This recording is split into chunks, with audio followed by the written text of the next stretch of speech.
Good evening, and welcome to Thursday's edition of the Regional News. Starting off with news in Barbados, Prime Minister Mia Amor Mottley rejected claims by businessman Andrew Bynoe that the recent minimum wage increase in Barbados will lead to higher food prices. Speaking in the House of Assembly, she stated that such assertions were misleading and ignored the government's policies aimed at alleviating cost of living pressures. Bynoe manager director of A1 Supermarkets had warned that businesses might pass on the increased labor costs to consumers due to the wage adjustment effective of June 1.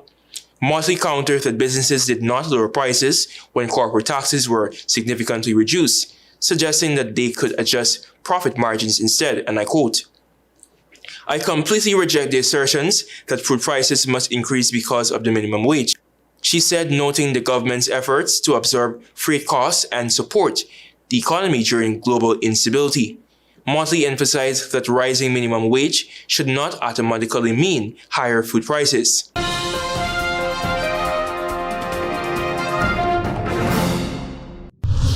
Turning attention to news in Trinidad and Tobago, days after the police released one suspect in the attempted murder of prison officer Govindra Balgobin, the second suspect, Jesse Belfon, has died from injuries sustained during the incident.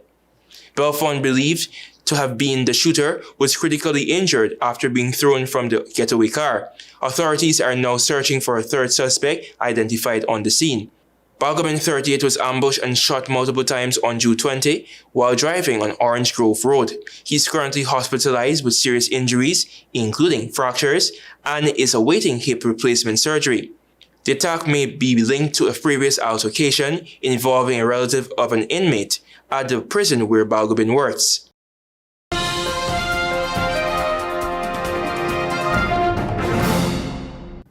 And finally, with some news in the international diaspora.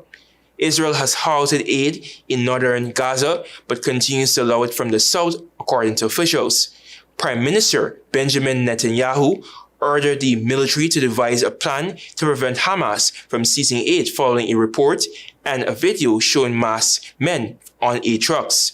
While aid is entering the south, spokesperson David Menser did not confirm any supplies moving from the north.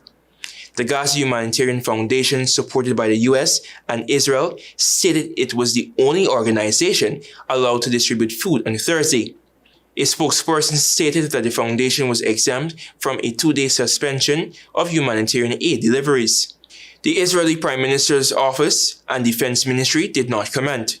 The High Commission for Tribal Affairs represented influential clans in Gaza claimed that trucks were protected through tribal efforts, excluding any involvement from Palestinian factions like Hamas.